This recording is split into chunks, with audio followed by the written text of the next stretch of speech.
Samajwadi party के अध्यक्ष अखिलेश यादव ने यूपी सरकार पर जानबूझकर निकाय चुनाव टालने का आरोप लगाया।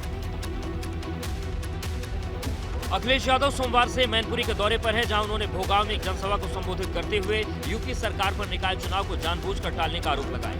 ऐसा मैनपुरी का परिणाम आया है कि निकाय चुनाव सरकार फेस नहीं करना चाहती है। अखिलेश यादव ने कहा कि नगर निगमों, नगर पालिकाओं और नगर पंचायतों में विकास योजनाएं पूरी न होने की वजह से भाजपा ने आरक्षण के मामले को लटका रखा। इस दौरान अखिलेश यादव ने एक बार फिर भाजपा पर तंज कस दिया। बिना पढ़े बिना देखे ही आरक्षण कर दिया और आरक्षण भेदभाव के साथ किया गया। उसका परिणाम ये हुआ कि आज सरकार को चुनाव टालना पड़ा। अखिलेश यादव ने नोटबंदी के मामले पर सुप्रीम कोर्ट के आदेश पर प्रतिक्रिया देते हुए कहा कि अब भाजपा को उस बच्चे को गोद ले लेना चाहिए जिसका जन्म नोटबंदी के दौरान बैंक की लाइन में हुआ था।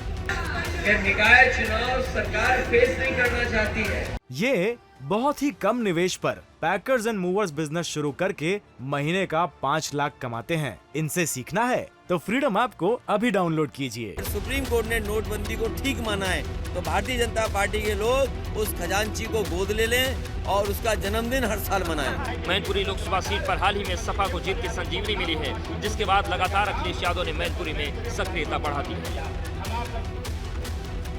6 जनवरी से धर्मनगरी प्रयागराज में माघ मेले की शुरुआत हो रही है, लेकिन मेला शुरू होने से पहले साधु संत नाराज हैं।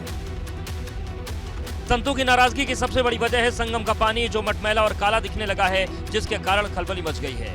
प्रयागराज में संगम और आसपास जो गंगा का जल बह रहा है उसका रंग कहीं पर काला तो कहीं पर लाल नजर आ रहा है। जल के बदले रंग की जानकारी होने पर रसूलाबाद घाट से संगम तक गंगा नदी की निगरानी बढ़ाई गई है, तो साधु संत और श्रद्धालु मेले के स्नान के लिए साफ गंगा जल की मांग कर रहे हैं। सुधार करने की आवश्यकता है। तत्काल प्रशासन उसको संज्ञान ले, जो भी नाले कहीं से भी गंगा में आ रहे हैं उस पर तत्काल रोक लगाया जाए। माघ मेला की तैयारियों में जुटे विभागीय अधिकारी और इंजीनियर्स ने 2 दिन पहले संगम क्षेत्र में गंगा जल के बदले रंग को देखा था। इसके बाद प्रदूषण नियंत्रण बोर्ड ने भी गंगा जल को देखा था। गंगा जल के प्रदूषित होने के बाद प्रदूषण नियंत्रण बोर्ड ने भी निगरानी बढ़ा दी है। मेला अधिकारी अरविंद सिंह चौहान ने गंगा जल साफ न होने की शिकायत मिलने पर गंगा जल के नमूने टेस्ट के लिए भेजे हैं। ये मेरे संज्ञान में आया है तो मैंने इस पे एक प्रदूषण नियंत्रण बोर्ड से एक रिपोर्ट भी मंगाई है। जो भी इसके पैरामीटर्स हैं, सारे पैरामीटर्स को जो जल है वो मीट कर रहा है और हमारा प्रयास ये रहेगा कि जल में किसी तरह की अशुद्धि न हो।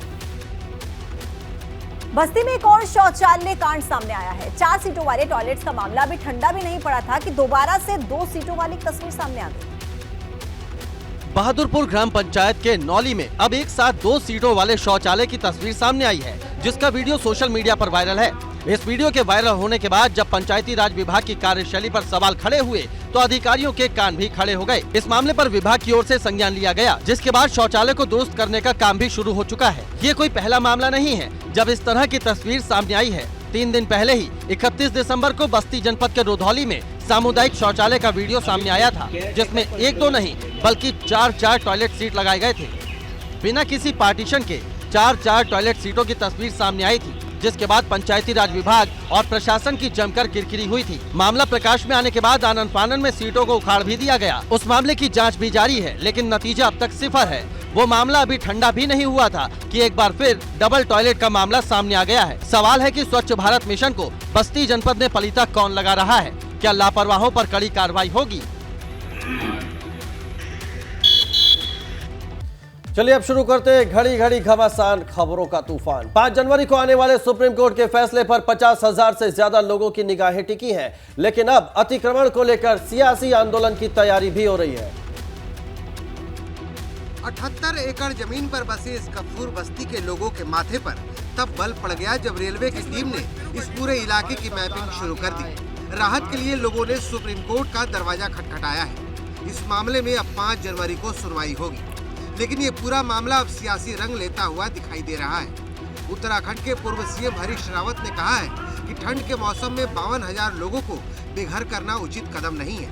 52,000 लोगों को इस कड़कड़ाती ठंड में आप सड़क में रखेंगे, जिसमें बच्चे भी हैं, गर्भवती महिलाएं हैं, वृद्ध महिलाएं हैं, वृद्ध पुरुष। वहीं बुधवार को समाजवादी पार्टी का 10 सदस्यों का प्रतिनिधिमंडल उत्तराखंड के हल्द्वानी जाकर उन परिवारों से मिलेगा। सरकारों का काम ये नहीं होता कि लोगों को उजाड़ दे, सरकार का काम होता है लोगों को बसाए। दरअसल रेलवे के 78 एकड़ जमीन पर अतिक्रमण है। उत्तराखंड हाईकोर्ट ने हटाने का निर्देश दिया है। जमीन पर 4,365 लोगों ने मकान बना लिए हैं। बस्ती के लोगों ने सुप्रीम कोर्ट का दरवाजा खटखटाया है। सुप्रीम कोर्ट में 5 जनवरी को सुनवाई होगी। अब गफूर बस्ती के लोगों की निगाहें 5 जनवरी को आने वाले फैसले पर टिकी है। हल्द्वानी में रेलवे की 75 एकड़ जमीन को लेकर विवाद चल रहा है और अतिक्रमण को लेकर रेलवे ने इससे जुड़े लोगों को नोटिस भी भेजा है। अब ये मामला कोर्ट के पास पहुंच चुका है। दरअसल घनी आबादी वाले इस गफूर बस्ती में रहने वाले लोगों को खाली करने का नोटिस आ चुका है। ये नोटिस रेलवे की ओर से थमाया गया और 6 तारीख तक जगह खाली करने का अल्टीमेटम दे दिया गया। हल्द्वानी में रेलवे की जमीन से अतिक्रमण हटाने के निर्देश के बाद लोग विरोध लगातार कर रहे हैं। लोगों की मांग है कि विस्थापन के बाद ही बस्ती को खाली कराया जाए। लोग का जंग है, ये लोग तो गरीब जनता है, यहीं पड़ी भी है, ठंड का आलम है, ठंड के आलम में का जाएंगे लोग। लोगों का तर्क है कि वो लंबे अरसे से यहाँ पर हैं, कभी रेलवे ने जमीन पर दावा नहीं किया। जो परेशानी हमारे सामने आई भी है, फालतू की आई भी है इस वक्त, हमारे लिए तो एक आफत है, वही समझ लीजिए। अगर हमारे साथ ये इंसाफ नहीं हुआ तो कहाँ जाएंगे हम, बताइए। जो मामला चल रहा है बस्ती का, वो तो है उनका, हम मने कब कर रहे हैं हम। जाहिर है मामला सुप्रीम कोर्ट तक पहुंच चुका है, जिसके फैसले पर सभी की निगाहें टिकी हैं। इधर नोटिस जारी होने के पहले ही रेलवे की टीम ने पुलिस प्रशासन की मौजूदगी में बनभूलपुरा अतिक्रमण क्षेत्र की पूरी ड्रोन मैपिंग कर ली है। ड्रोन के जरिए मकानों की फोटो और वीडियोग्राफी हो चुकी है। ये बहुत ही कम निवेश पर पैकर्स एंड मूवर्स बिजनेस शुरू करके महीने का 5 लाख कमाते हैं। इनसे सीखना है तो फ्रीडम ऐप को अभी डाउनलोड कीजिए।